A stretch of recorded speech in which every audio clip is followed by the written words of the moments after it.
Classic cars and treadmill motors. These two things seem to have absolutely nothing in common. But wait, if you add shop tools used to make parts for your classic cars, and those shop tools are powered by a treadmill motor, suddenly it makes sense to have both topics on the same channel.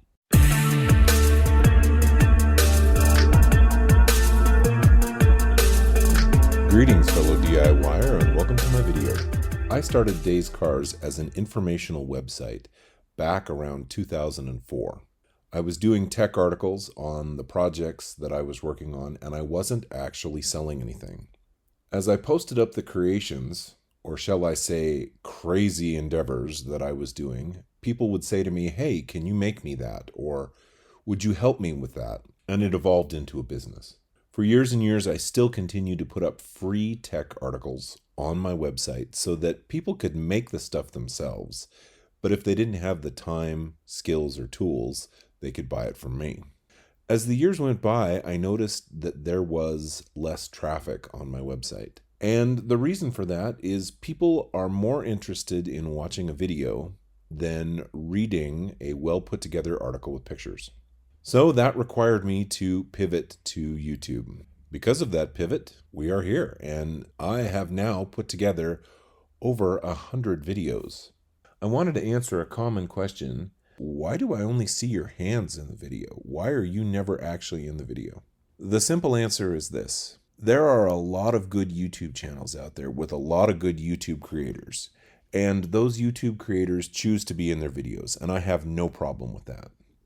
But there are also a lot of really bad YouTube channels out there with creators that are just trying to draw attention to themselves. Basically, they're on YouTube because they want people to see them. It's kind of a look at me attitude. That is not my attitude at all. The information I provide is just that, information. That is the important part. I'm not after the fame. I'm not after the glory. All I want is to get the information out. And so because of that, you're not going to see me in the videos because it's not about me. My channel is three-pronged in nature. As I said in my open, there are lots of videos on classic cars. I'm constantly doing projects on my 62 Galaxy and my 64.5 Ford Mustang. And those kind of videos are getting put on my channel. I've had a huge following, people who are interested in treadmill motor upgrades. Now, this is basically finding a treadmill, scrapping said treadmill, figuring out how you want to power it because treadmill motors require DC power and what comes out of the wall is AC, and then putting it on whatever suits your fancy. I have a treadmill motor on my bandsaw. I have a treadmill motor on my lathe. I have a treadmill motor on my mill. Getting it all set up and getting the power supplies working properly takes some know-how and it takes some other parts. And so a huge section of my channel is dedicated to that. It's dedicated to various ways to power your system. It's dedicated on the best way to make sure that the power is clean, to maximize the life of that treadmill motor. There's just lots of information on that topic. Then we get to machining. I have a mill, I have a lathe, I make stuff on the mill, I make stuff on the lathe. I actually have spent a lot of time upgrading both of the machines that I have, or shall I say, I've spent some time upgrading the one machine that I have. My first machining tool purchase was a mill-lathe combo. Kept it that way for many, many years, used the lathe a ton, hardly ever used the mill. Then a few years back, I got a crazy idea, as I often do, and thought, what if I were to separate the mill head from the 3-in-1 combo, build a frame for it, and make it a standalone machine? So I did just that. And let me tell you what, the result was amazing. I couldn't take any deeper cuts or anything like that, but what I could do was quick and easy setup. If I was making something, I could start it on the lathe, take it over to the mill out a section, take it back to the lathe, and there was no setup or tear down time in between. Also, by custom building my own mill stand, it gave me a little better height adjustment. In other words, I was able to custom make it so that it would handle the kind of things that I would be milling and would have the right height for my mill vise. I got to tell you, I used that mill in that configuration more in the year that it was like that than the previous 13 years combined. I was very happy with it, but of course, as you upgrade a tool, you immediately start bumping your head on its limitations. And the limitation of this particular machine was that it had no height adjustment. With a small mill like this, rigidity is everything. And the further you extend the quill, the worse the rigidity becomes. So I had all kinds of tricks. I would block things up. I would use collets directly in the spindle because my spindle is R8, so I could use R8 collets in it. I had an ER32 to R8 collet holder, and that would drop it down a couple of inches. Basically, I would use the tooling that I had to give me 2 or 3 inches of adjustment without having to move the quill.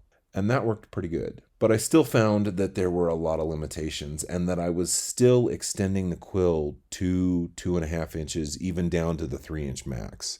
And at that point, accuracy went out the window. My solution was to build a carriage, use linear rails as the guides, and basically make the mill head height adjustable. And that was a fun project, something I've covered on this channel, and it has made a huge difference. I recently used that same mill to make the Frankenstein EFI for my 393 Windsor build project. This has been a whole series that I have done on my channel, and it has been a fun project. I hope to, in the near future, upgrade to a big boy mill. There's nothing wrong with the mill that I have, but I think I have reached its limitations as far as overall usability. My biggest complaint is the cross slide table does not have a lot of travel on it. So because of that, I will be purchasing a dedicated mill. But I have this beautiful height adjust carriage and I have this cross slide table already attached to it. Why not do something with that? Shouldn't take a whole lot to convert that into a surface grinder. So that will actually be an upcoming series on my channel. After removing the mill head from my lathe, I've gone in and done all kinds of upgrades to it as well. Like I said, it has a treadmill motor powering it, which gives me variable speed. I can take it anywhere from 50 RPM up to about 1500. This machine came from the factory as a basic lathe that did not have thread capability.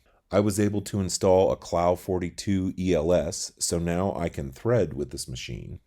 Both my machines have a DRO, just lots of upgrades all the way around.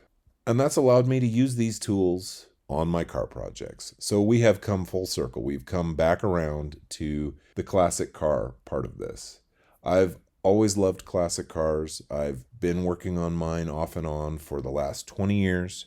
I've got a lot of experience in the Mustang community, but Fords in general. And so that's why the name of the channel is Days Cars, because it started out as an offshoot from my website that was all about Mustangs and all about classic cars.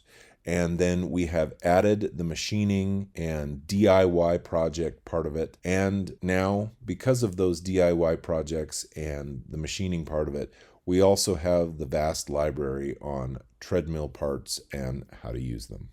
I hope this video answers some questions, shows you what Days Cars is all about, and gives you a little better understanding of what it is I'm doing, why I'm doing it, and ultimately, what a treadmill motor has to do with a classic car. If you like what you've seen, please click like. If you'd like to see more, please subscribe. Thanks for watching.